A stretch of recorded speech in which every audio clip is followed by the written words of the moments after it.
Hello students, I am Vipin Jindal and welcome to the online platform of Motions Academy।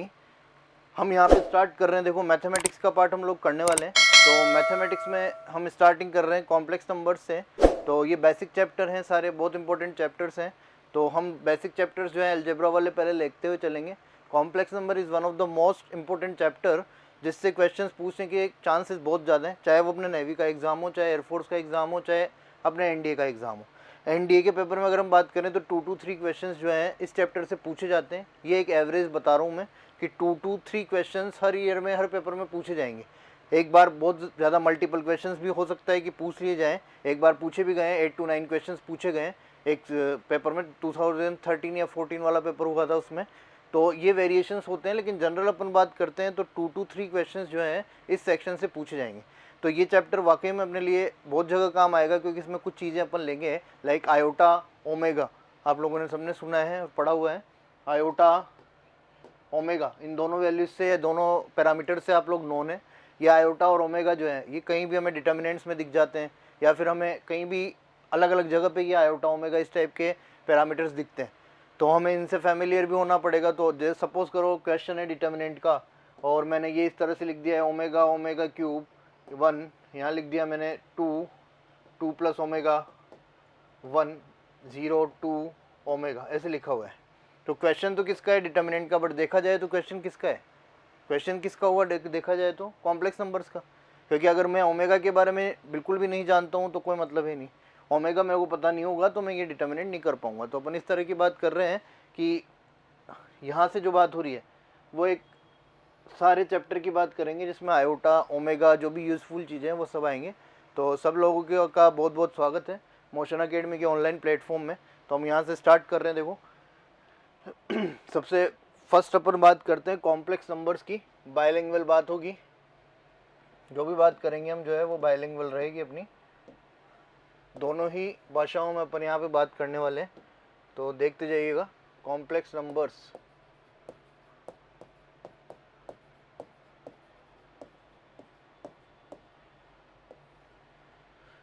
सम्मिश्र संख्याएं।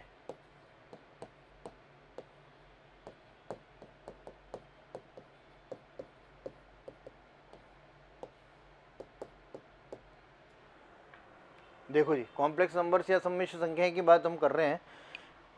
Complex numbers की बात करोगे अगर तो कॉम्प्लेक्स नंबर्स में सबसे पहली बात, complex numbers are represented by Z. हम कॉम्प्लेक्स नंबर्स को जेड से रिप्रेजेंट करते हैं, है ना। बिल्कुल बेसिक बात करने वाले हैं अपन। देखो शुरू से स्टार्ट करेंगे और जो लास्ट लेवल हो सकता है इसका वहाँ तक हम लोग जाएंगे। तो जेड एक कॉम्प्लेक्स नंबर है। तो इस कॉम्प्लेक्स नंबर में क्या होता है, पहली बात अपन ये करें कि what is the complex number, सम्मिश्र संख्याएं क्या होती है। तो देखो यहाँ पे इस यूनिवर्स में ये अपन बात करें कि -इनफाइनाइट टू प्लस इनफाइनाइट, इनके बीच में जितने भी नंबर्स हैं या जो भी संख्याएं आने वाली हैं, they all are real numbers. सभी संख्याएं वास्तविक संख्याएं ही होती हैं, चाहे वो पॉइंट में हो, चाहे वो फ्रैक्शनल वैल्यूज़ हों, चाहे वो अपना जैसे डेसिमल पॉइंट वाले नंबर्स हैं, इंटीजर्स हैं, नॉन इंटीजर्स हैं, पॉजिटिव वैल्यूज़ हैं, नेगेटिव वैल्यूज़ हैं, कोई सी भी वैल्यूज़ हों। तो ये सारी हमारे लिए जो है मतलब यहाँ पे मेन बात कि ये सारे रियल नंबर्स होंगे। तो रियल नंबर्स होंगे तो इसमें लाइक 3 -3 ये तो हो गए अपने real numbers. All are real numbers, या अपन कह सकते हैं ये सारी तो क्या है, वास्तविक संख्याएं। और अगर इसी में ही मैं एक बात और करूं कि ये 3 जो है ये रियल नंबर है, और मैंने क्या किया, 3 को आयोटा से मल्टीप्लाई कर दिया। आयोटा से हम लोग जानते हैं, सुना है सबने, ऐसा कोई अननोन नहीं है। तो ये जो नंबर है रियल नंबर था 3, आयोटा से जैसे ही मल्टीप्लाई हुआ ये नंबर बन गया अपना इमेजिनरी नंबर, काल्पनिक संख्या, काल्पनिक संख्या। ठीक है भाई। तो अगर ये काल्पनिक संख्या बन रही है अपनी, तो एक तरह की संख्या है तो क्या है, वास्तविक संख्या है, और एक तरह की संख्या है कौन सी है, काल्पनिक संख्या है। अब मैं देखो इस जेड को इस तरह से लिख रहा हूँ, जेड इज इक्वल टू एक तो रियल नंबर 3 और एक काल्पनिक नंबर 3 आयोटा। तो complex numbers are the numbers having real part as well as imaginary part. It may be possible that either real part equal to 0 और imaginary part equal to 0, कुछ भी हो सकता है, कोई सा भी पार्ट. जब यहाँ पे क्या होता है, सपोज करो मैं एक कॉम्प्लेक्स नंबर लिखता हूँ इस तरह से, तो ये बोला जाएगा कि इस कॉम्प्लेक्स नंबर का रियल पार्ट 0 है. तो कॉम्प्लेक्स नंबर में ये भी बोल सकते हैं हम इसको कि एक कॉम्प्लेक्स नंबर है इसका रियल पार्ट 0 है, या फिर मैं इसी को ऐसे लिख दूँ 3 + 0. तो मैं ये भी कह सकता हूँ this is the complex number having imaginary part equal to 0. अभी जो सिंपल बात हमें करनी थी वो ये है, जो मैं समझाना चाह रहा हूँ कि कॉम्प्लेक्स नंबर रियल नंबर और इमेजिनरी नंबर का कॉम्बिनेशन होता है. तो अपन पहली बात ही यही कर रहे हैं. तो इसमें देखो, इस सबसे फर्स्ट बात हम जो करने वाले हैं, क्या कर लें अपन स्टार्टिंग से वापस से कि z जो होता है कॉम्प्लेक्स नंबर z, इसको मैं रिप्रेजेंट कर रहा हूँ x + i/y की फॉर्म में. और ये बात हम अच्छे से कर चुके हैं कि z अगर x + i/y है तो यहाँ पे x और y, x and y belongs to real number. x और y दोनों किसको बिलोंग करेंगे, रियल नंबर या वास्तविक संख्या को बिलोंग करेंगे. क्योंकि इमेजिनरी नंबर या काल्पनिक संख्या का मतलब क्या है, जिससे आयोटा मल्टीप्लाई हो गया है वही नंबर वास्तविक होते हुए भी क्या हो गया, काल्पनिक हो गया. क्लियर है क्या, क्लियर है ना भी लोग, सब देख लेना आराम से. यहाँ पे रिप्लाई तो अब मिलेगा नहीं आप लोगों का कि आप यस करोगे, तो मैं खुद ही मान लेता हूँ कि क्लियर है ये बात. तो x and y belongs to real numbers, ये ध्यान रखोगे. तो एक एग्जांपल मैं लिख देता हूँ यहाँ पे कि z = 3 + 2 आयोटा. तो अब यहाँ से क्या बात करनी है अपने को, बात ये करनी है कि ये जो x है, this x is called as real part of z, z का वास्तविक भाग.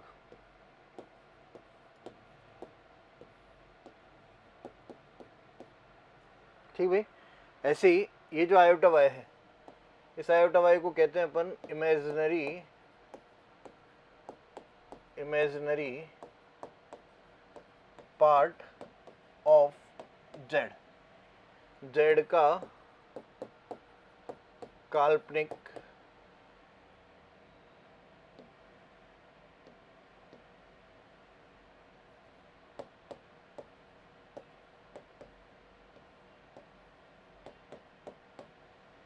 ठीक है. तो रियल पार्ट भी हो गया, काल्पनिक भाग भी हो गया.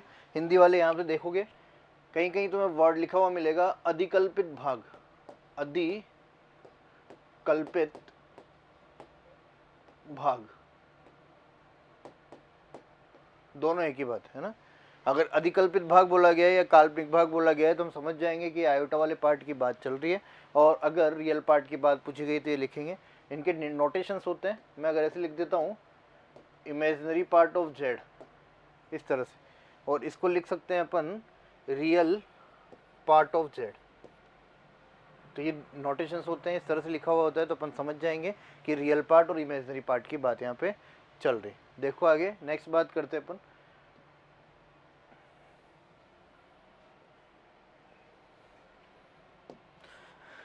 अब क्या है, अगर हम बात करें यहाँ पे कि z = मैं लिखता हूँ x + i/y, और यहाँ मैं लिख देता हूँ एक बार कि फर्स्ट केस ले रहे हैं अपन कि इफ x = 0 z इज, अगर x 0 हो गया कॉम्प्लेक्स नंबर में, तो अगर कॉम्प्लेक्स नंबर में x 0 है तो इसका मतलब z क्या होगा अपना, x 0 हो गया तो केवल इमेजिनरी पार्ट बचेगा. तो यहाँ से लिखा जाएगा z is purely imaginary, z is purely imaginary, z शुद्ध, थोड़ा सा सुनने की कोशिश ज़्यादा करना क्योंकि ये अपना डिजिटल बोर्ड है तो इस पर थोड़ी सी राइटिंग का ऐसे इशू है, तो समझने की कोशिश करना. z शुद्ध वास्तविक, sorry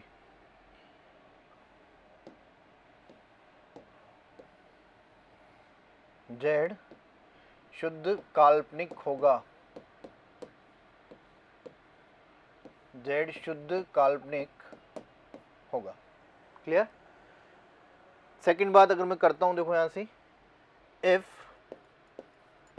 y is equal to 0, y अगर 0 हो जाए यहाँ पे तो z जो है, z में क्या रहेगा, केवल अपना x बचेगा। तो अपन कह सकते हैं z is purely real, z शुद्ध वास्तविक होगा। क्लियर भी, बहुत बेसिक बात है, नॉर्मल बात चल रही है, तो सुनते जाना। z is equal to x plus iota y, अगर x 0 तो प्योरली इमेजिनरी, y 0 तो प्योरली रियल। अब यहाँ पे देखो, अपन थोड़ा सा आगे बढ़ने से पहले सबसे पहली और मेन बात जो है वो कर लेते हैं, और क्योंकि अपने को बिल्कुल अपने लिए नया भी है और अपने को उसकी नीड भी होगी, जैसे जैसे हम आगे बढ़ते जाएंगे हमें उसकी ज़रूरत होती जाएगी। तो सबसे पहली बात में जो है किसकी कर लूँ, आयोटा की। एक नया पैरामीटर अपने को दिख रहा है, तो पहले मैं इसकी बात कर लेता हूँ।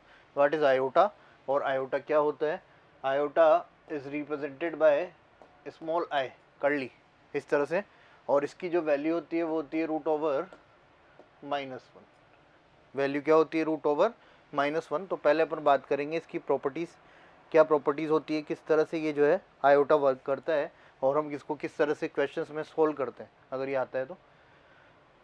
Iota to the power 1 is √(-1). अगर मैं लिखता हूँ यहाँ पे आयोटा स्क्वायर, तो आयोटा स्क्वायर हो जाएगा -1, इस तरह से। अगर मैं लिखता हूँ आयोटा क्यूब, तो आयोटा क्यूब क्या होगा, देखो ब्रेक करके लिख दें इसको, आयोटा स्क्वायर इंटू आयोटा लिख सकते हो, तो ये हो गया -1 इंटू आयोटा, मतलब माइनस आयोटा। आगे बढ़े, आयोटा टू द पावर 4, तो इसको लिख दूं मैं iota square into, iota to the power 4 को हम लिख सकते हैं iota square into iota square, इस तरह से लिख सकते हो। तो iota square into iota square, तो इसको लिख रहा हूँ मैं -1 इंटू -1 इज इक्वल टू +1। तो आयोटा टू द पावर 4 की वैल्यू क्या हो गई, +1। यहाँ से क्या होता है, सबसे पहली बात वापस से रिवाइज कर देता हूँ एक बार में। आयोटा बराबर √(-1), square -1, cube minus iota, iota to the power 4 is +1। तो यहाँ से जब आयोटा टू द पावर 4 +1 आता है, तो हम एक नया कॉन्सेप्ट इंट्रोड्यूस करते हैं इस जगह से, और वो कॉन्सेप्ट ये होता है कि देखो यहाँ पे आयोटा टू द पावर 4 अगर +1 है अपना,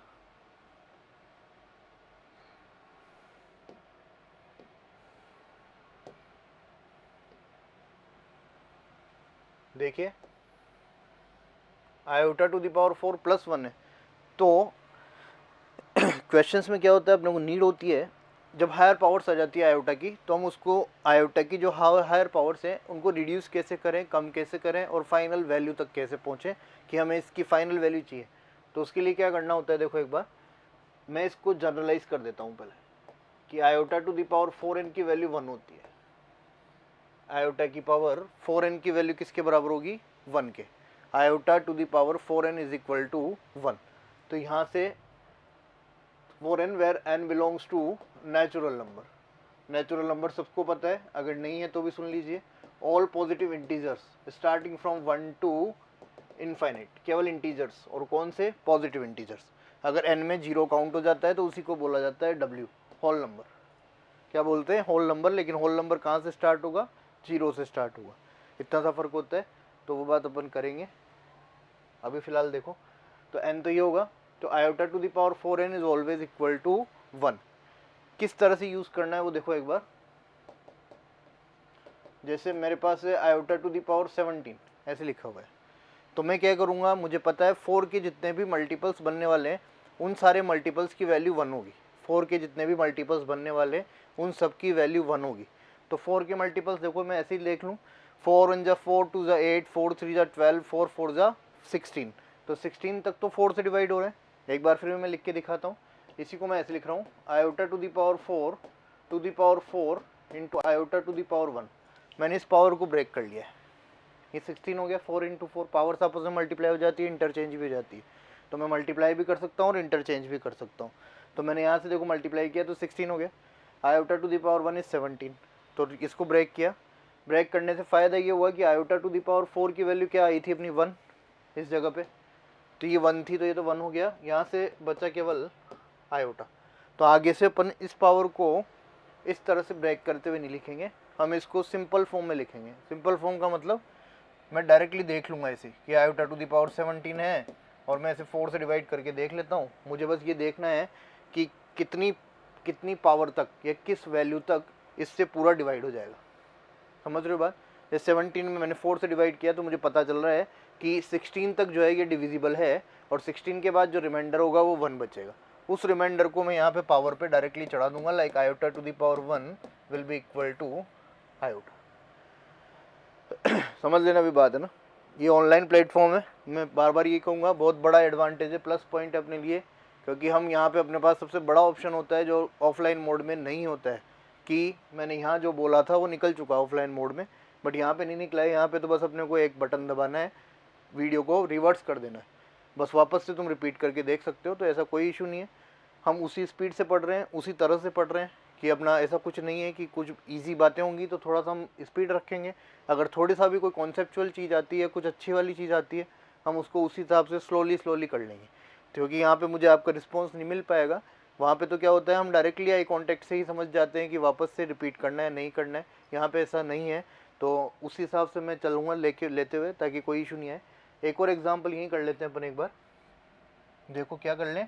अगर मैं इसी में ही इस जगह से यहाँ लिख देता हूँ आयोटा टू द पावर 19 हटाओ यार, हो जाएगा सेम ही।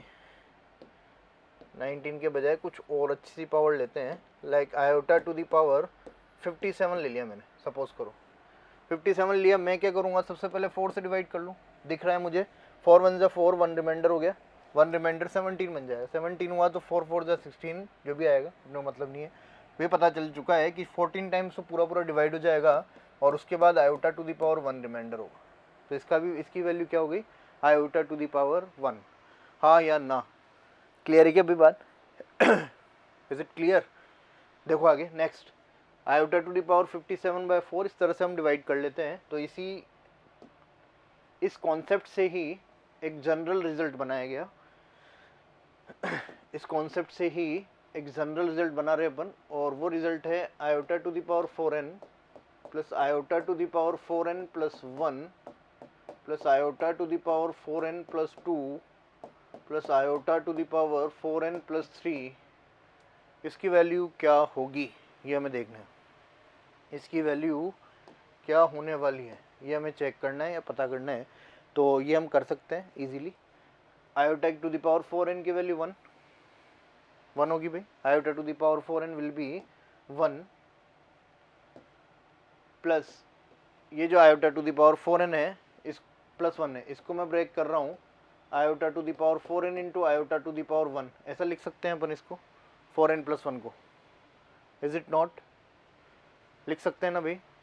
देखो आगे, plus iota to the power 4n into iota to the power 2, ऐसा लिख सकता हूँ मैं, plus iota to the power 4n into iota to the power 3, ऐसा लिख सकता हूँ मैं।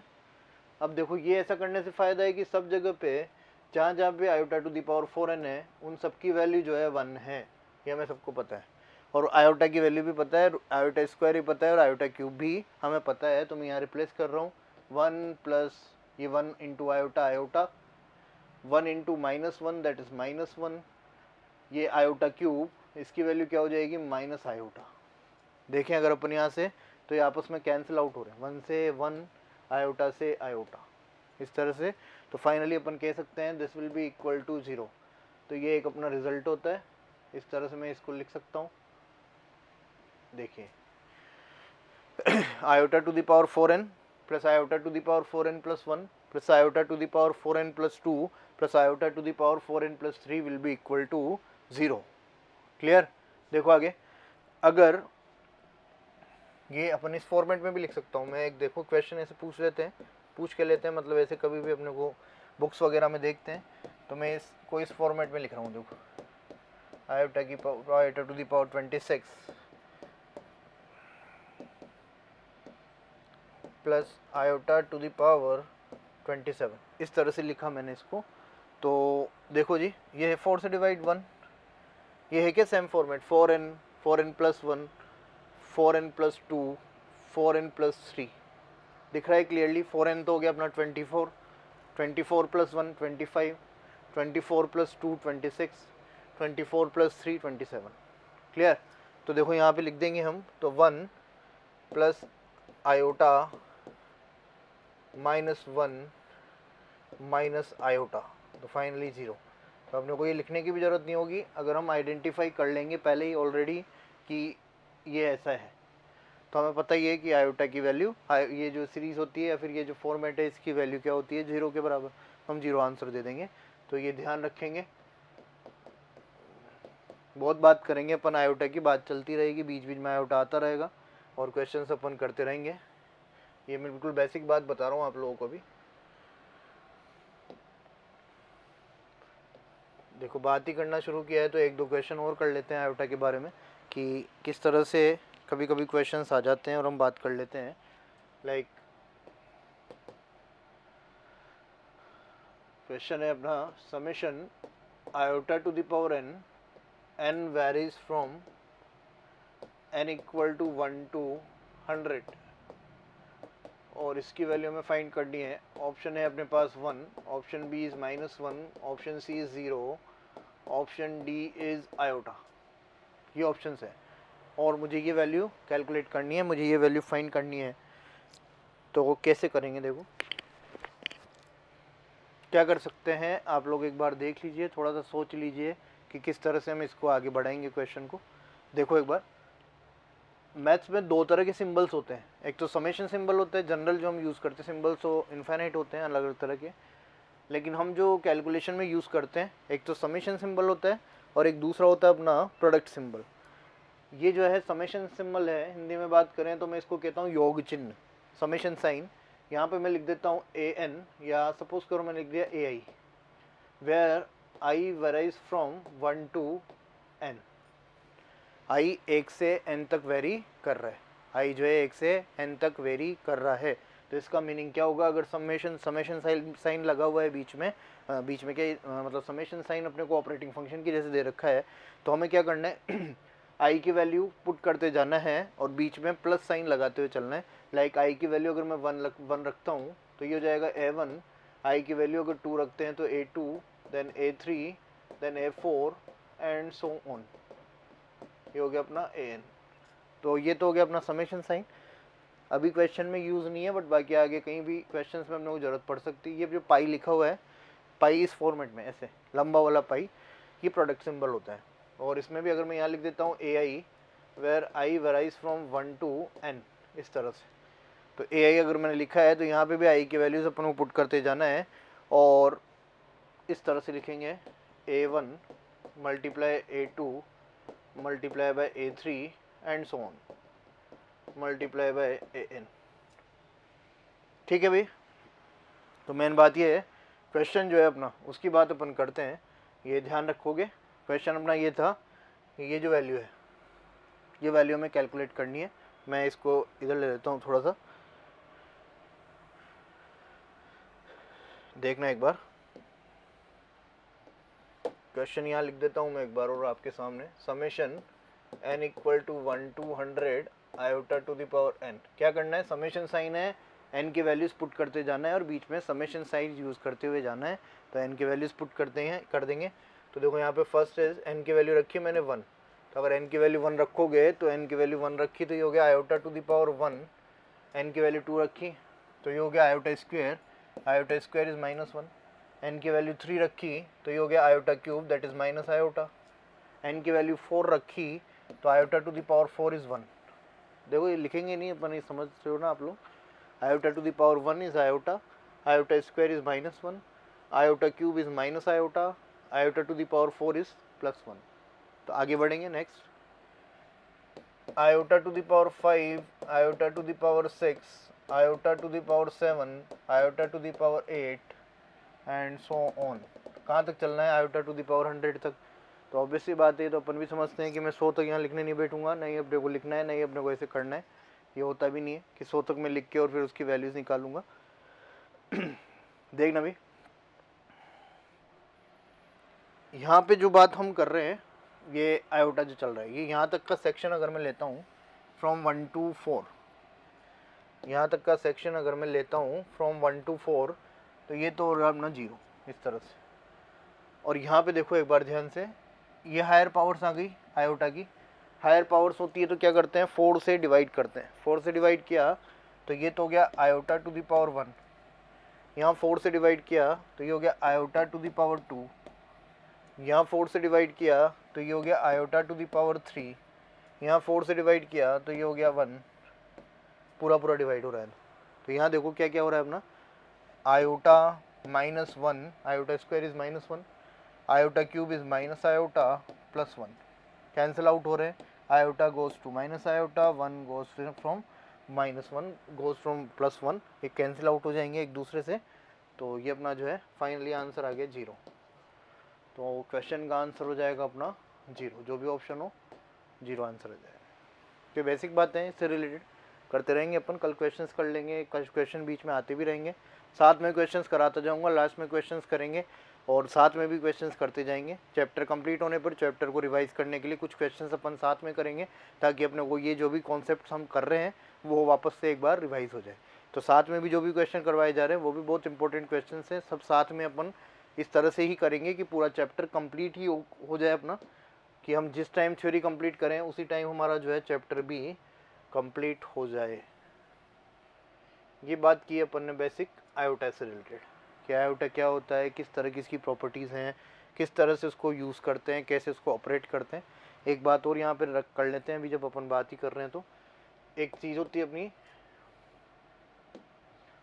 एक क्वेश्चंस में काम आता है 1 अपॉन आयोटा। इस 1 अपॉन आयोटा की वैल्यू को डायरेक्टली ध्यान रखना है अपने को। और ध्यान क्या रखना है एक तरह से, अभी तक क्या हो रहा है, हमने कॉन्जुगेट नहीं पढ़ा है। एक वैल्यू होती है कॉन्जुगेट ऑफ कॉम्प्लेक्स नंबर, एक चीज़ होता है कॉन्जुगेट ऑफ कॉम्प्लेक्स नंबर, वो हमने अभी पढ़ा नहीं है। हमने तो अभी तक छोटी क्लासेस में जो पढ़ा था, क्या पढ़ा था छोटी क्लासेस में, रेशनलाइजेशन, परिमयकरण। और रेशनलाइजेशन या परिमयकरण में क्या करते हैं कि जो नीचे वैल्यू होती है उसके अपोजिट साइन से न्यूमरेटर और डिनोमिनेटर दोनों में मल्टीप्लाई करते हैं। तो मैं क्या कर दूँ, अपोजिट साइन से यहाँ पे भी मल्टीप्लाई कर दिया और यहाँ पे भी मल्टीप्लाई कर दिया, इस तरह से। तो देखो क्या बन रहा है अपना, ऊपर तो हो गया माइनस आयोटा और नीचे हो गया माइनस आयोटा स्क्वायर। क्लियर, देखो एक बार, ये हो गया अपना माइनस आयोटा अपॉन, ये आयोटा स्क्वायर की वैल्यू -1 होगी तो माइनस इंटू माइनस क्या हो जाएगा, +1, इट मीन्स माइनस आयोटा। तो ध्यान रखना है हम लोग को शॉर्ट में कहीं भी, ये 1 अपॉन आयोटा जो होगा उसकी वैल्यू माइनस आयोटा होती है। 1 upon iota will be equal to minus iota, 1 upon iota will be equal to minus iota, 1 upon iota will be equal to minus iota. Direct ध्यान रखना है, ऐसे नहीं करेंगे अपन, जैसे और की वैल्यूज ध्यान रखेंगे वैसे इसकी वैल्यू भी ध्यान रखेंगे। देखो जी आगे चलने से पहले नॉर्मल बातें करेंगे, बिल्कुल बेसिक बात जो होती है वो एक्चुअली मैं तो ये कहूँगा कि अपने को पढ़ने की या करने की ज़रूरत नहीं है, बट फिर भी मैं बता देता हूँ आप लोगों को एक बार।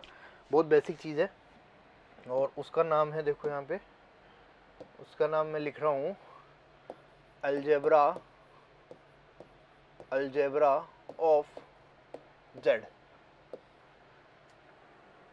जेड का बीजगणित या सम्मिश्र संख्या का बीजगणित। तो सम्मिश्र संख्या का बीजगणित, बीजगणित का मतलब हम यहाँ पे जो बात करने वाले हैं वो 4 ऑपरेशंस की बात करेंगे, plus minus multiply and divide. ये चारों बातें हमको करनी है, plus minus multiply and divide. तो ये क्या होता है, किस तरह से बात हम करना चाह रहे हैं एग्जैक्टली।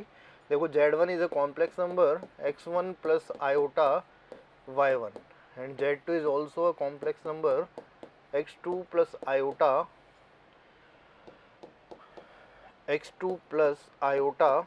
y2।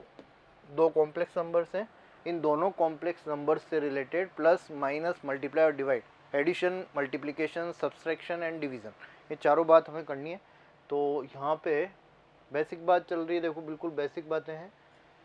चैप्टर बहुत अच्छा है, बहुत इंपॉर्टेंट है, बहुत सारे पॉइंट्स हैं, सब टॉपिक्स हैं और बहुत अच्छे अच्छे क्वेश्चंस यहाँ से बनते हैं, पेपर में भी मिलेंगे और बुक्स में भी मिलेंगे।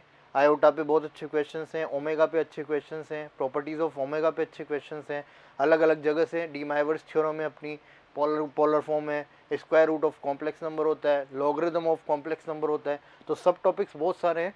तो सब पे क्वेश्चन बनते हैं, ये बिल्कुल बेसिक बात कर रहे हैं अपन। धीरे धीरे जो नेक्स्ट क्लास आएगी सारी बातें अपन करते जाएंगे। देखो यहाँ पे एडिशन, सबसे पहले बहुत बेसिक बात है, एडिशन या योग। क्या करना चाहता हूँ मैं, Z1 प्लस Z2 क्या करना है, Z1 प्लस Z2 करना है। तो इसका मतलब क्या है, ये नंबर्स कौन से हैं, कॉम्प्लेक्स नंबर्स। कॉम्प्लेक्स नंबर में दो तरह से, दो चीज़ होती है अपने पास, एक होता है रियल पार्ट और एक होता है इमेजनरी पार्ट। एक होता है वास्तविक भाग, एक होता है काल्पनिक भाग। तो मुझे क्या करना है, अगर एडिशन करना है तो मैं क्या करूँगा, रियल पार्ट को अलग ऐड कर लूँगा और इमेजनरी पार्ट को अलग ऐड कर लूँगा, लाइक दिस। क्या लिख दें अपन यहाँ से, x1 प्लस x2 और plus iota y1 plus y2। बहुत सिंपल बात है ना। सब्सट्रैक्शन लिखने की जरूरत नहीं है, बट फिर भी लिख देते हैं एक बार। मैं ऐसे ही लिख रहा हूँ देखो, क्योंकि कुछ भी बड़ी बात नहीं है। सब्सट्रैक्शन में भी सेम करेंगे, तुम चाहो तो यहाँ पे लिख लो साथ में, यहाँ पे देख लो। रियल पार्ट को रियल पार्ट से सब्सट्रैक्ट करना है और इमेजिनरी पार्ट को इमेजिनरी पार्ट से सब्सट्रैक्ट करना है। क्लियर। ये मल्टीप्लिकेशन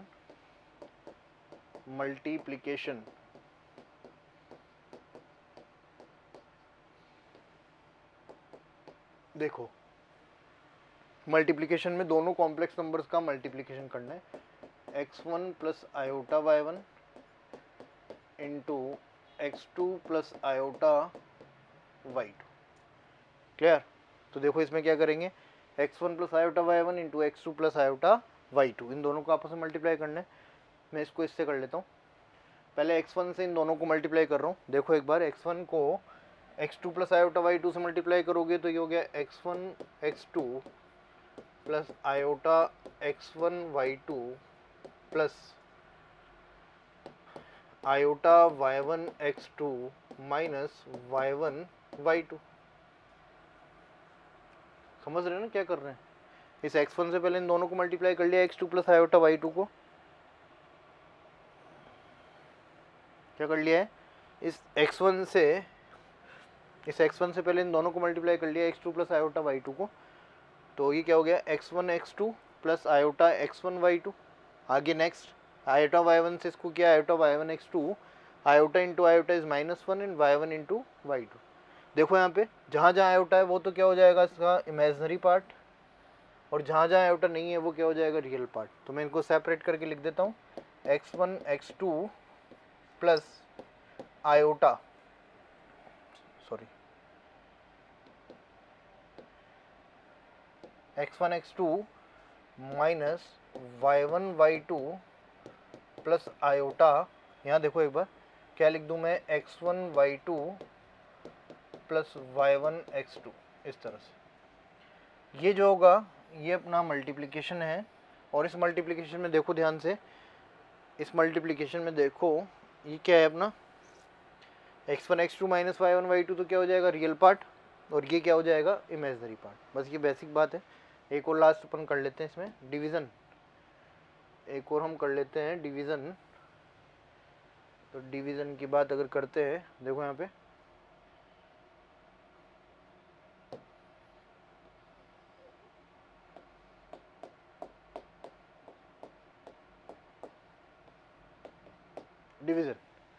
डिवीज़न या वही भाग, अपने को क्या करना है, भाग करना है, डिवीज़न करना है Z1 अपॉन Z2।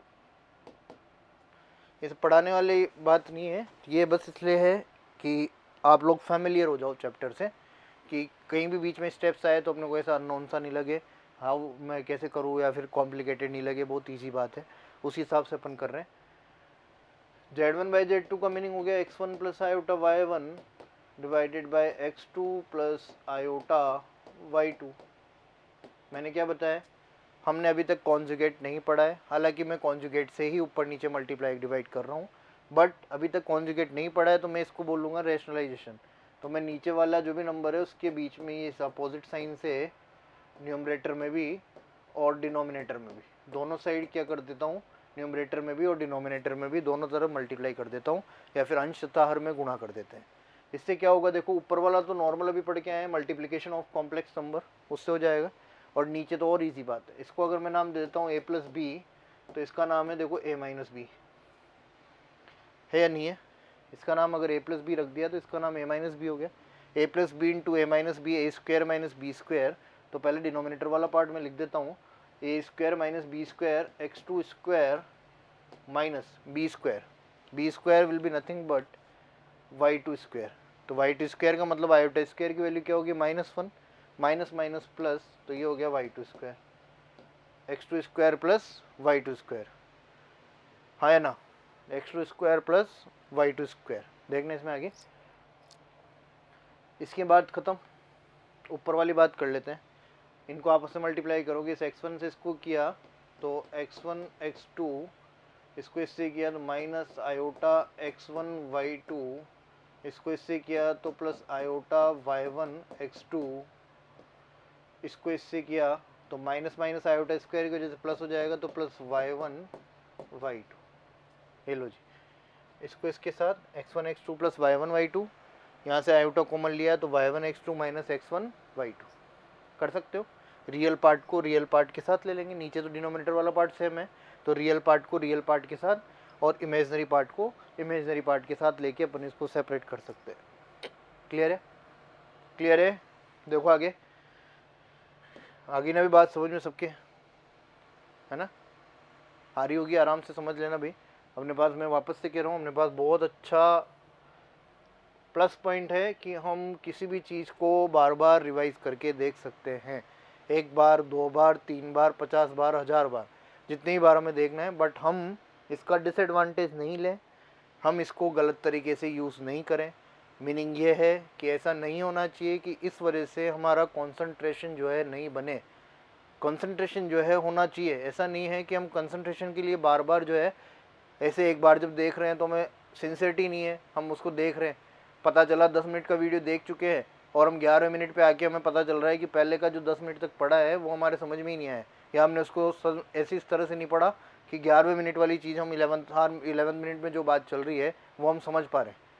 फिर वापस से रिवर्स करोगे, फिर 10 मिनट वापस से ख़राब करोगे, तो ऐसा नहीं होना चाहिए। ये तो अपने पास प्लस पॉइंट है कि हमें एक मौका है हमारे पास कि हम वापस से रिवाइज कर सकते हैं। बट बाकी हमेशा नहीं करना कि कोई सा भी वीडियो हम बार बार उसको रिवाइज करके देखते जा रहे हैं, ऐसा नहीं करना है। कोशिश करो कि एक ही बार में जो बात चल रही है, जैसे क्लास में चलती है ऑफलाइन मोड में, वैसे ही एक बार में डायरेक्ट बात अपने दिमाग में घुस जाए, ताकि हम बार बार उसी चीज़ को नहीं पढ़ें।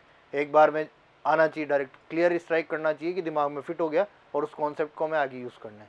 तो देखो भी आगे चलते हैं हम, थोड़ा सी अब काम की बात स्टार्ट करते हैं। ये बिल्कुल बेसिक बात थी, काम की बात अगर करते हैं हम तो देखो, पहली हेडिंग में ले रहा हूँ इसमें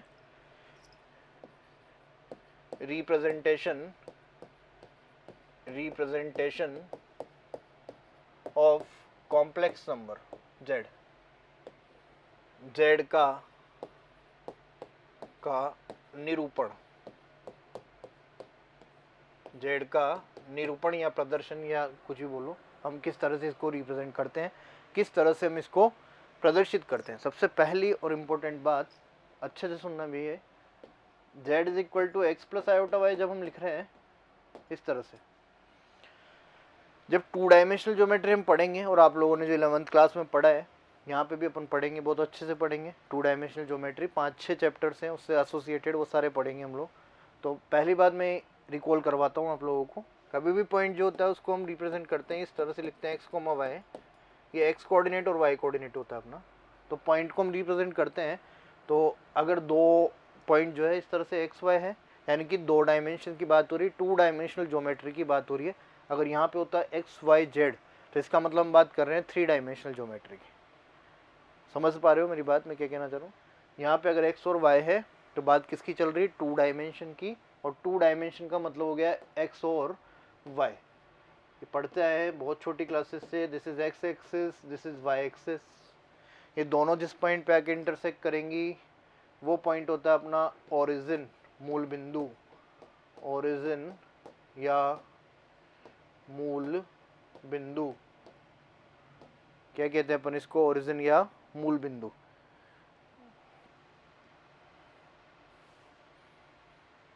ओरिजिन या मूल बिंदु। तो यहाँ पे ध्यान से देखोगे, बात समझने की बात है। देखो, जब पॉइंट को रिप्रेजेंट करना होता है तो पॉइंट को जब मैं, इसका नाम क्या है एक्स एक्सिस और इसका नाम क्या है वाई एक्सिस, ठीक भाई। जब पॉइंट को रिप्रेजेंट करना है, कोई पॉइंट है लाइक 3,4, तो मैं यहाँ कहीं लिख दूंगा, और ये रिप्रेजेंटेशन बहुत ईजी होता है। ये 3 हो जाएगा, ये 4 हो जाएगा, ये एक्स कोऑर्डिनेट और ये वाई कोऑर्डिनेट। सेम इसी मैनर में जो कॉम्प्लेक्स नंबर है अपना, उसको भी एक पॉइंट की तरह ट्रीट किया जाता है, बट रिप्रेजेंटेशन करने के लिए ये जो एक्सिस है, ये जो प्लेन हमें दिख रहा है अभी इस टाइम, एक्स वाई प्लेन, इसको बोला गया है एक्स वाई प्लेन। लेकिन वहाँ पे इस प्लेन का नाम भी चेंज हो जाएगा, ये जो एक्सिस है उनका नाम भी चेंज हो जाएगा, और पूरा ही हर चीज़ जो है वो कॉम्प्लेक्स प्लेन की तरह ट्रीट करनी है। तो कॉम्प्लेक्स ही एक्सिस हो जाएगी। कैसे हो जाएगी वो देखना एक बार। क्या कर दूँ मैं इसमें, अगर मैं जेड जो है कॉम्प्लेक्स नंबर है मेरा कोई, और उसको मैं इस तरह से लिखता हूँ कि z is equal to x plus iota y, इसको लिख दिया जाता है जेड एक्स कोमा वाई। तो जब इसको रिप्रेजेंट करना होता है तो सेम पॉइंट की फॉर्म में आ गया ये, लेकिन मैं इसको रिप्रेजेंट ऐसे करूँगा, ये जो एक्स एक्सिस है इसका नाम होता है रियल एक्सिस। इस एक्स एक्सिस का नाम क्या होता है, रियल एक्सिस, वास्तविक अक्ष। बात बहुत ध्यान से सुनना, बहुत इजी बात है, लेकिन ध्यान से सुनना, क्योंकि ये बात अपने काम आएगी for finding the argument of complex number. जब आर्ग्यूमेंट हम निकाल रहे होंगे, कोणांक हम जब निकालेंगे, तब हमें इस चीज़ की नॉलेज होना बहुत ज़रूरी है। और देखो यहाँ पे ये जो एक्सिस है वाई एक्सिस, इसका नाम होता है इमेजिनरी एक्सिस, इसका नाम है इमेजिनरी एक्सिस या काल्पनिक अक्ष। अब देखो काल्पनिक वर्ड अगर यूज़ करता हूँ मैं, तो मेरी बात समझना, z बराबर 3 + 5 आयोटा लिखा हुआ है, ये काल्पनिक आते ही ये आयोटा इस एक्सिस में ऑलरेडी है, कहने का मतलब ये इमेजिनरी एक्सिस हो चुकी है, तब जाके मैं इसको एज ए पॉइंट ट्रीट कर रहा हूँ। 5 आयोटा की जगह मैं इस कॉम्प्लेक्स नंबर को ऐसे लिख दूंगा 3,5। समझ रहे हो ना बात। तो अपन जब रिप्रेजेंटेशन कर रहे हैं, एक्सिस को ही मैंने इमेजिनरी एक्सिस मान लिया, और जो ये प्लेन है, ये तो इंटरसेक्टिंग पॉइंट तो वही ओरिजिन होगा 0,0, और वहाँ पे उसका नाम था एक्स वाई प्लेन, और यहाँ पे इसका नाम होता है, एक साइंटिस्ट है जिसने थ्योरी दी है, argent plane. Argent plane, argent तल,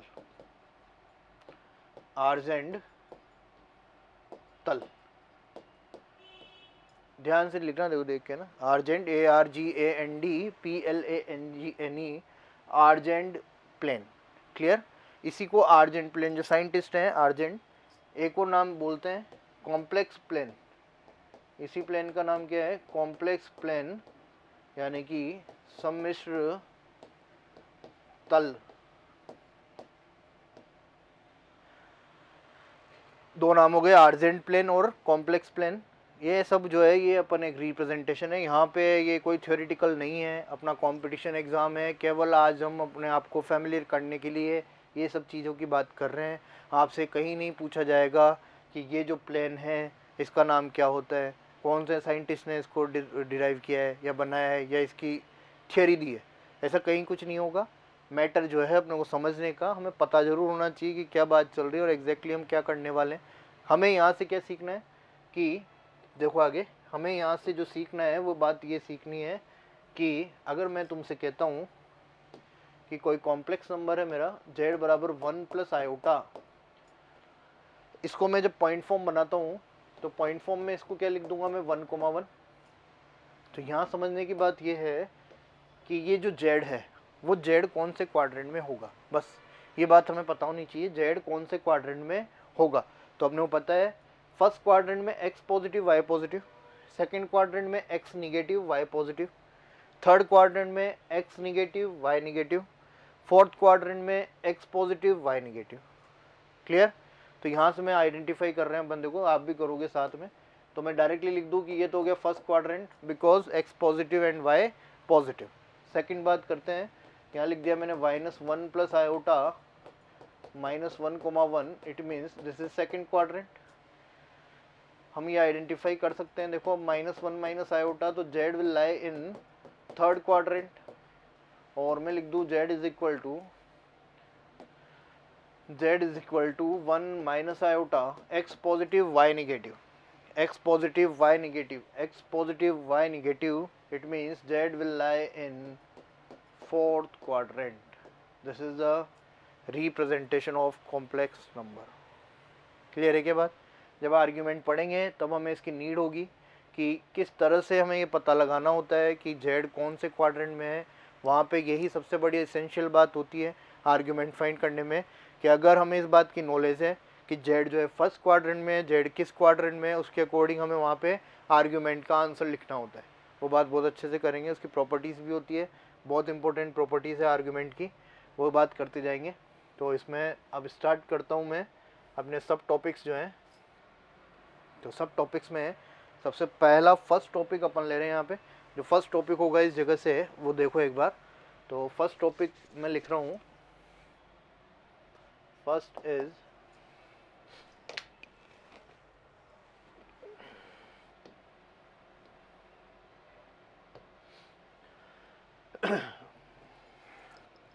मॉडुलस ऑफ जेड,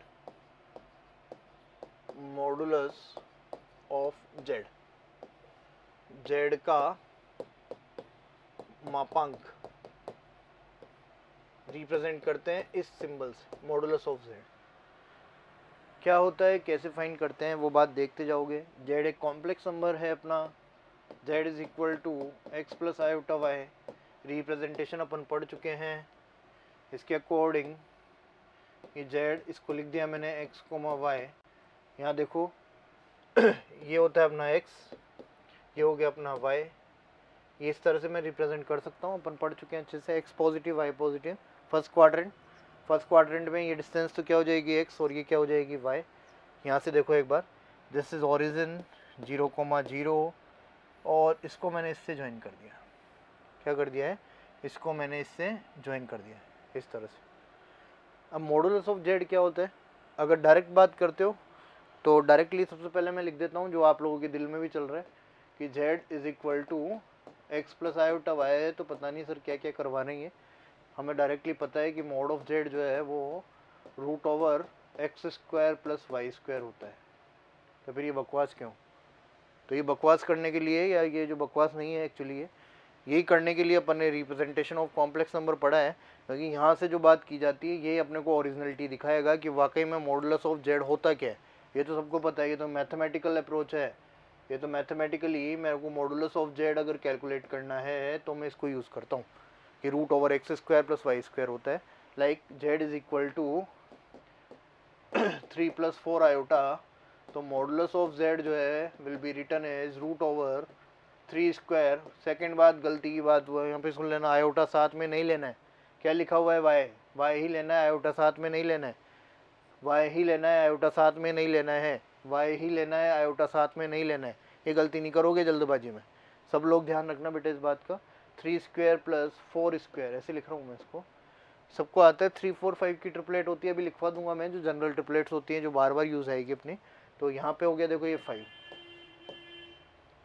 तो ये तो मैथमेटिकल बात है। अब बात सुनना, ये जो डायग्राम मैंने बनाया है क्यों बनाया और क्यों हम बात कर रहे हैं। मॉडुलस ऑफ जेड जो होता है वो ये वैल्यू होती है, ये वैल्यू मॉडुलस ऑफ जेड होती है। ये जो लाइन दिख रही है ना भाई, ये जो ज्वाइनिंग लाइन है, a line joining the origin to the complex number, या फिर मैं जो है एग्जैक्ट अपन बात करते हैं तो इसको मैं लिखूँगा यहाँ पे, देखना एक बार। इसी बात को मैं यहाँ से लिख रहा हूँ इस जगह पे कि मॉडुलस ऑफ जेड जो है, modulus of z is distance of, भाई हमने क्या कहा है कि मैं इसको डायमेंशंस में रिप्रेजेंट कर रहा हूँ, यानी कि मैंने इसको एज ए पॉइंट ट्रीट कर लिया है। तो इसके कुछ ना कुछ ज्योमेट्रिकल इंटरप्रिटेशन भी होंगे, कुछ ना कुछ ज्यामितीय रूप से इस बात की कुछ ना कुछ मीनिंग होगा कि ज्यामिति के रूप से मैं इसको क्या कह सकता हूँ। तो वो चीज़ हम यहाँ पे बात करने वाले हैं कि modulus of z is distance from, sorry, is distance of z from origin, from origin. यानी कि हिंदी में अगर अपन बात करते हैं तो जेड की मूल बिंदु, जेड की मूल बिंदु से दूरी। ये ध्यान रखोगे। ये अपने एनडीए की बात करें तो एनडीए में तो स्टेटमेंट वाले जो क्वेश्चन है, स्टेटमेंट 1 स्टेटमेंट 2 या असर्शन रीजन वाली जो बात है, उसमें एज सच तुम्हें ये लाइन मिल सकती है कि मॉडुलस ऑफ जेड के लिए which of the following is true, या फिर स्टेटमेंट 1 लिखा हुआ है कि modulus of z is equal to root over x square plus Y square, and modulus of z second statement या फिर हम लोग कह दिया कि modulus of z is equal to root over x square plus Y square. ये तो है अपना असर्शन, और रीजन दे रखा है it is the distance from origin to the it is distance of complex number from origin. तो reason यही तो है एग्जैक्टली। देखो यहाँ पे पाइथागोरस थ्योरम लगा सकते हैं, ये 90 डिग्री एंगल होगा। और अगर मैं डिस्टेंस फार्मूला लगाता हूँ, सबको आता है डिस्टेंस फार्मूला, 9th क्लास में आ जाता है। क्या करते हैं डिस्टेंस फार्मूला में, दो पॉइंट्स के बीच की डिस्टेंस लेते हैं। दो पॉइंट्स के बीच की डिस्टेंस क्या होती है, root over x2 minus x1 whole square plus y2 minus y1 whole square. तो उससे करो, चाहे पाइथागोरस थ्योरम लगा लो, दोनों से ही जो मॉडुलस ऑफ जेड है उसकी वैल्यू क्या आएगी अपनी, रूट ओवर दोनों से ही मॉडुलस ऑफ जेड की वैल्यू क्या आएगी अपनी, root over x square plus Y square. तो ये बात ध्यान रखोगे कि modulus of z is distance of z from origin, z की मूल बिंदु से दूरी होती है। क्लियर। कुछ पाइथागोरस थ्योरम वाली ट्रिपलेट्स है जो इसी चैप्टर में नहीं, बहुत जगह बार बार काम आएंगी, बहुत सारी होती है, लेकिन ये जो है ये 2-3 जो मैं लिख रहा हूँ यहाँ पे, वो तो सारी जो है अपने लिए 2-3 बहुत इंपॉर्टेंट होगी। देखो कौन कौन सी होगी वो, ध्यान रखना है। 3, 4, 5, 6, 8, 10, 12, 5, 13, ये वही लिख रहा हूँ मैं जो बहुत ज़्यादा काम आती है ना, रेगुलर होती बहुत सारी है। 15, 8, 17, ये तो ध्यान रखना ही रखना। आती भी होगी आप लोगों को, नहीं आती हो तो ये तो लर्न कर लेना चारों, ताकि अपने को फालतू पाइथागोरस थ्योरम नहीं लगानी पड़ेगी। इनमें देखो ये जो है largest side, largest side, largest side, largest side, largest of side of right angle triangle is hypotenuse. तो ये तो फिक्स है। ये जो सबसे बड़ी भुजा है वो तो कर्ण है ना। और लंब और आधार अपन ट्रिग्नोमेट्री में पढ़ेंगे। एंगल के सामने वाली साइड हमेशा परपेंडिकुलर कंसीडर करी जाती है। तो अगर मैं ऐसे ट्राइंगल बना देता हूँ, मैंने थीटा यहाँ लिखा है 3, 4, 5 ऐसे लिखा हुआ है, तो हाइपोटेन्यूज तो फिक्स रहेगा। बट अगर थीटा यहाँ है, इफ थीटा, अगर थीटा जो है, if theta is here then perpendicular is opposite side. तो इसका मतलब इस केस में तो परपेंडिकुलर कौन है, 4। लेकिन अगर मैं ये जो थीटा है, इस थीटा को उठा के यहाँ रख देता हूँ इस जगह पे, यहाँ थीटा ले लिया मैंने, तो अगर यहाँ थीटा है तो फिर परपेंडिकुलर क्या हो जाएगा, 3। तो परपेंडिकुलर और बेस आपस में चेंज हो सकते हैं, आपस में नहीं मतलब परपेंडिकुलर और base according to theta change होंगे। बट ये जो साइड है, दिस साइड इज फिक्स और largest side of triangle is hypotenuse या कर्ण। तो ये तो कर्ण होगा। तो ये चारों ट्रिपलेट्स भी आप लोग याद रखोगे। देखो हम आगे बढ़ते हैं थोड़ा सा, इसी पार्ट में हम आगे की बात करते हैं। तो यहाँ पे आगे हम बात कर लेते हैं इसी में ही, properties of modulus of Z, properties of modulus of Z, properties of modulus of Z, mod Z के गुणधर्म। मॉडुलस ऑफ जेड जो है उसकी प्रॉपर्टीज क्या होती है, उसके गुणधर्म क्या होते हैं, उनकी बात हम कर रहे हैं। फर्स्ट जो है, पहला देखना एक बार, फर्स्ट मॉडुलस ऑफ Z1 जो इंपॉर्टेंट है वही लिख रहा हूँ बेटा, जो काम आएंगे। इसको सेपरेटली मैं लिख सकता हूँ modulus of Z1 upon modulus of Z2। 3 या 4 या 5 ही प्रॉपर्टीज लिखेंगे, बुक्स में आपको मिलेगी बहुत सारी लिखी हुई। मैं यहाँ पे पूरी नहीं लिखूंगा, मैं वही लिखूंगा जो अपने लिए यूज़फुल है या फ्रूटफुल है। कहने का मतलब जो क्वेश्चंस में अपने लिए आएगी, और वो तो लर्न करनी है, वो तो हमें 100% स्ट्राइक करनी चाहिए कि जैसे हमें क्वेश्चन दिख रहा है और हमें उसमें कुछ एप्लीकेशन करना है तो अपन उसको अप्लाई कर पाएँ। इसका मीनिंग क्या हुआ वो भी समझ लेना एक बार, कि Z1/Z2 इस तरह से कॉम्प्लेक्स नंबर थे और मुझे उनका मॉडुलस फाइंड करना था। Z1/Z2 अपने पास कॉम्प्लेक्स नंबर ऐसे लिखा हुआ था और मुझे उसका मॉडुलस फाइंड करना था। तो मैं क्या करूँगा, पहले Z1/Z2 फाइंड करूँगा, जैसा आपने पढ़ा है डिवीज़न ऑफ कॉम्प्लेक्स नंबर में। तो पहले Z1/Z2 निकालोगे, फिर उसका मोड लोगे, ये सब नहीं करना है।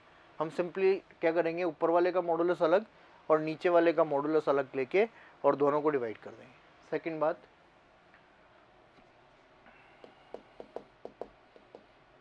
मॉडुलस ऑफ, ये बहुत इंपॉर्टेंट प्रॉपर्टी है वाले,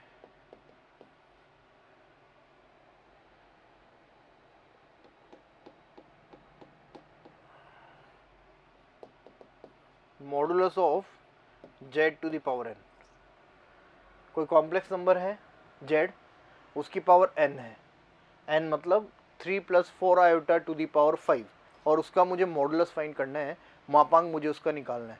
तो यहाँ पे अच्छे से समझ लेना बात ये, हालांकि ये जो z to the power n की बात है वो बात मैं तुम्हें करवाऊंगा इन डी माइवर्स थ्योरम। किस में करेंगे अपन वो बात, द माइवर प्रमेय में अपन वो बात करेंगे। लेकिन अगर ये कैसे है कि modulus of z to the power n find करना है, तो modulus of z to the power n को मैं इस तरह से लिखता हूँ, modulus of z to the power n। ये बहुत सिंपल हो गया, अगर समझना चाहो तो समझ सकते हो।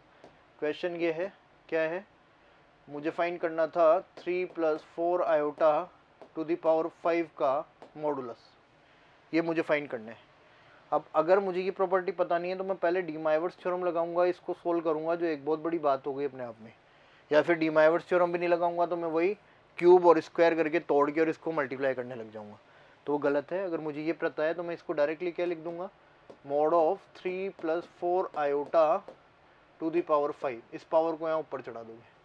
अब बहुत ईजी क्वेश्चन हो गया, इसका मॉड अपने को पता ही है, अभी भी बात की है, तो ये हो गया 5 और उसकी पावर क्या हो गई 5, तो 5 टू द पावर 5। इस तरह से अपन ये प्रॉपर्टीज यूज करते हैं। क्वेश्चन जब आता है तो अपन और बात करेंगे, अभी फिलहाल मैं इसको उड़ा देता हूँ यहाँ से, है ना। देखो आगे थर्ड वन,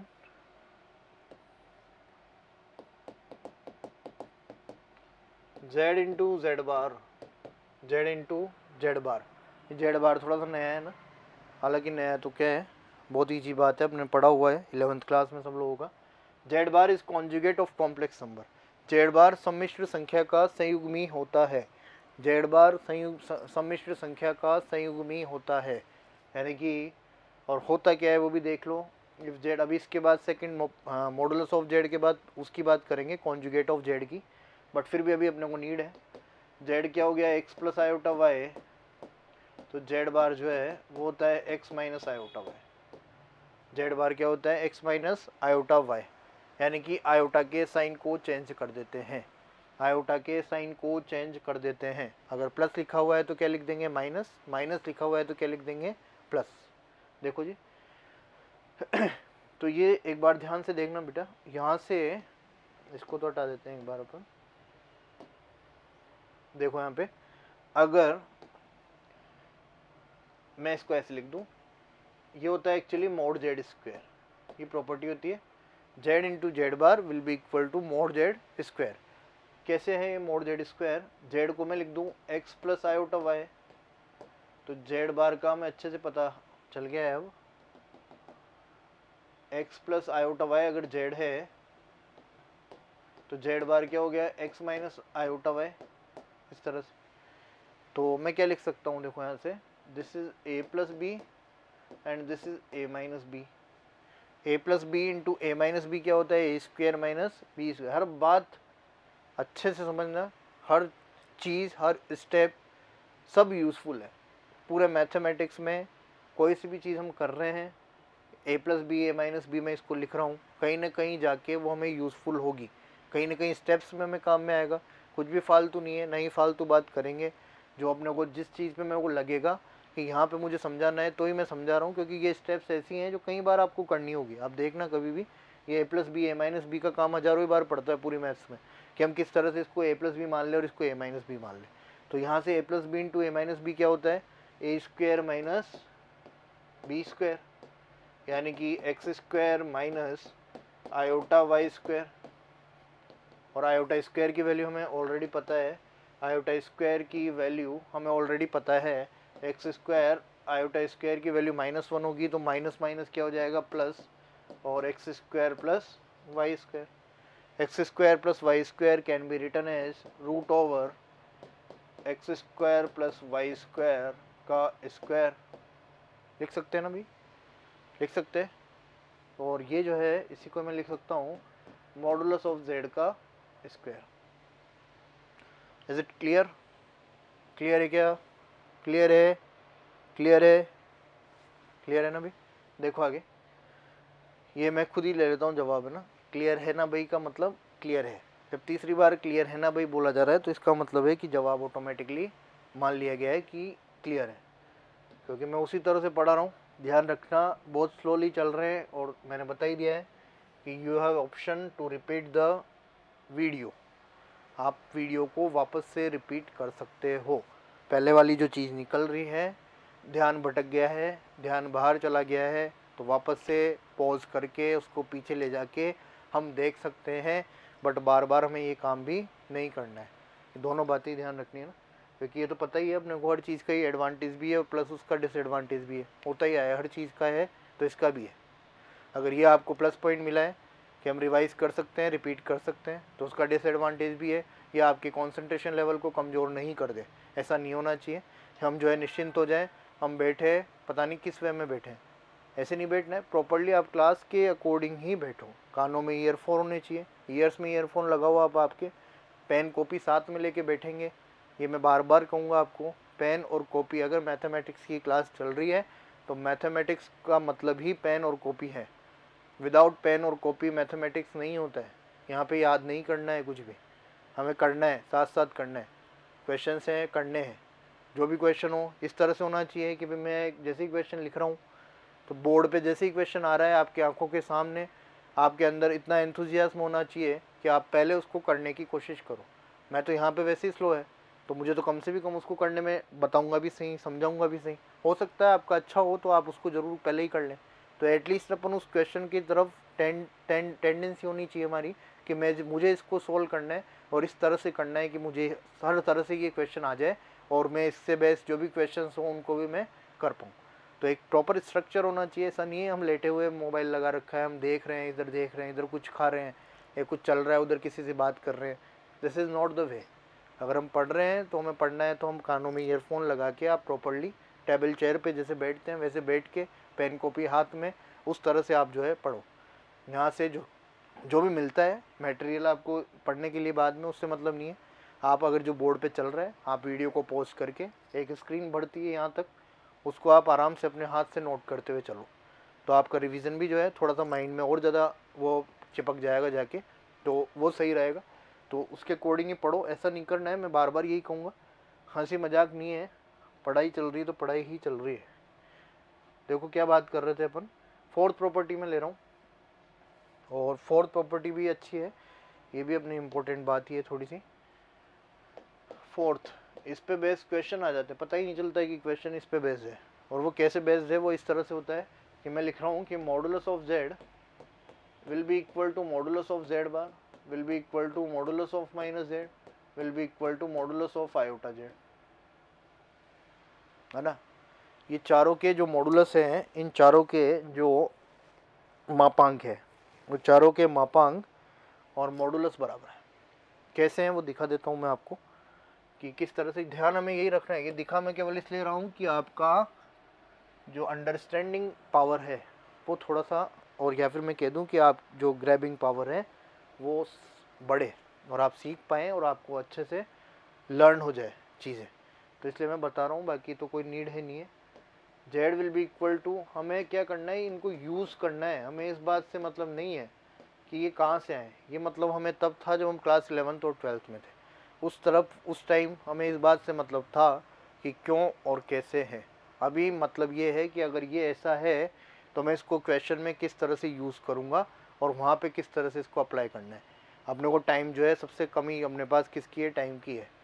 पेपर में भी सब जगह पे कंपटीशन का मतलब पेपर में आपको टाइम कम मिलेगा, ये फिक्स है। आप वहाँ बैठ के आराम से लंबा लंबा नहीं कर सकते हो। ये प्रॉपर्टीज़ ये सब हेल्पफुल होती है to reduce the steps, question को छोटा करने के लिए ये सब चीज़ें होती है।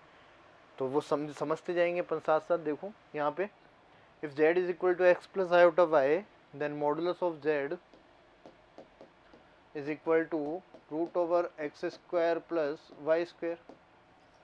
क्लियर, हाँ या ना?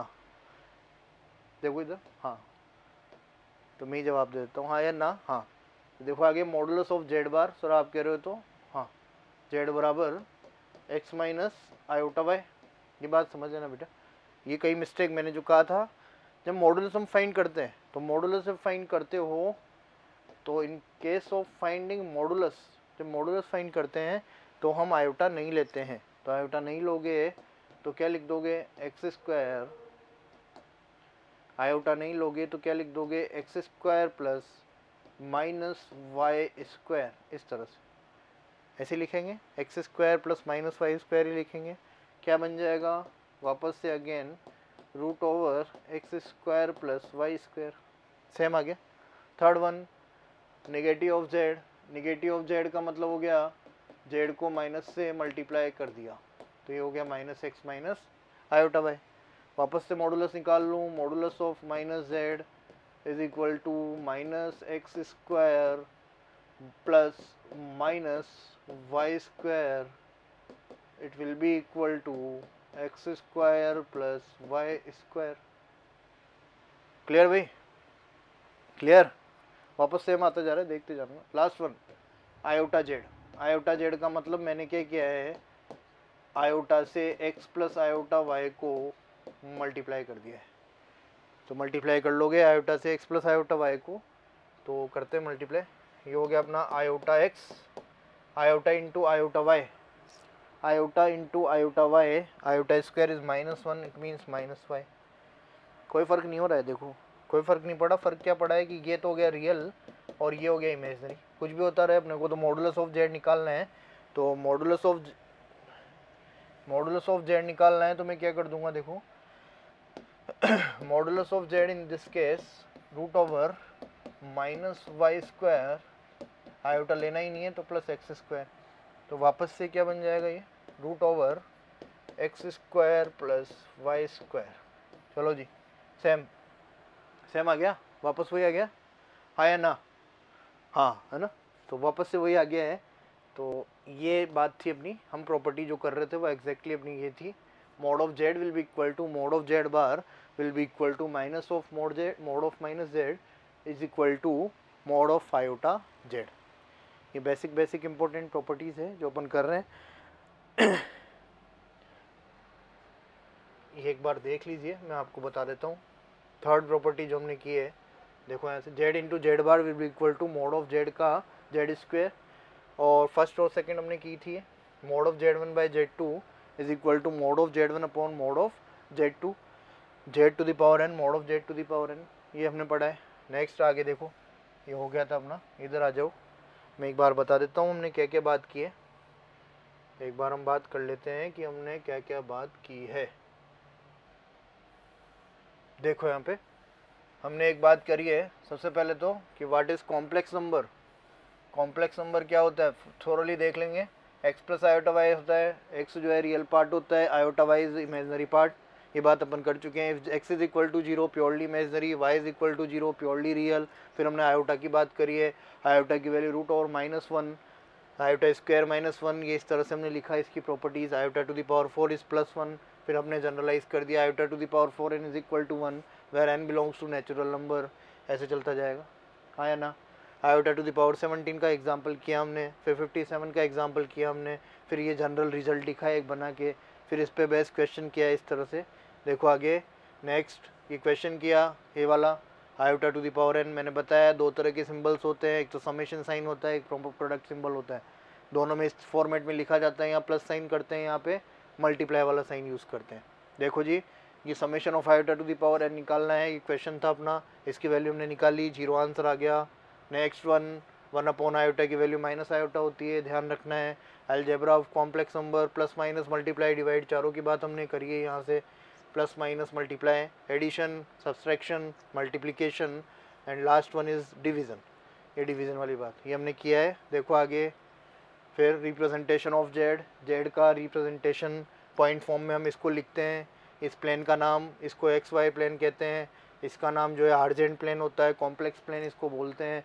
ये रियल एक्सिस होती है, ये इमेजनरी एक्सिस होती है। नेक्स्ट वन हमने यहाँ से डिसाइड किया, X positive Y positive first quadrant, X negative Y positive second quadrant, इस तरह से हम क्वाड्रेंट डिसाइड करते हैं, ये हमने सीख लिया है। आगे modulus of Z, modulus of Z next one modulus of Z. Modulus of z की हमने बात की है, देखो यहाँ पे एक मिनट नहीं आ रहा है। मॉडुलस ऑफ जेड की हमने बात की है, तो मॉडुलस ऑफ जेड जो होता है वो अपन ने लिखा है √x² + y² होगा। Modulus of z is distance of complex number from origin. मूल बिंदु से किसी भी सम्मिश्र संख्या की दूरी को सम्मिश्र संख्या का मापांक कहते हैं। मापांक के गुणधर्म modulus of properties of modulus Z. अगर मोड Z1/Z2 लिखा है तो हम उसको इंडिविजुअली इस तरह से लिख सकते हैं, मोड Z1/मोड Z2। अगर कोई पावर दे रखी है फिर उसका मोड निकालना है तो मैं डायरेक्ट ऐसे निकाल लूँगा। Next one Z×Z mode Z का square. Next one third property भी वहीं रह गई है अपनी, सेकंड वाली ये थी, थर्ड ये हो गई Z×Z mod Z²। Fourth and last modulus of Z is equal to Z bar minus Z iota Z। चारों के मॉडुलस सेम होते हैं। मिलते हैं नेक्स्ट क्लास में। यहाँ तक की बात आप अच्छे से पढ़ेगा, ढंग से रिवाइज करिएगा। बहुत बेसिक बात है, एक्चुअली कॉम्प्लेक्स नंबर स्टार्ट ही नहीं हुआ है, अभी स्टार्टिंग होगी कल से, जहाँ से क्वेश्चन बनते हैं। यहाँ पे केवल आयोटा की एक बात हमने की है, जो जहाँ से क्वेश्चन बनाए जाते हैं या बन सकते हैं। बाकी अभी तक नॉर्मल हमने बात की है। Properties of modulus of Z अब पढ़ रहे हैं, इसके बाद हम पढ़ेंगे और फिर क्वेश्चंस करते जाएंगे साथ साथ। All the best, thank you so much.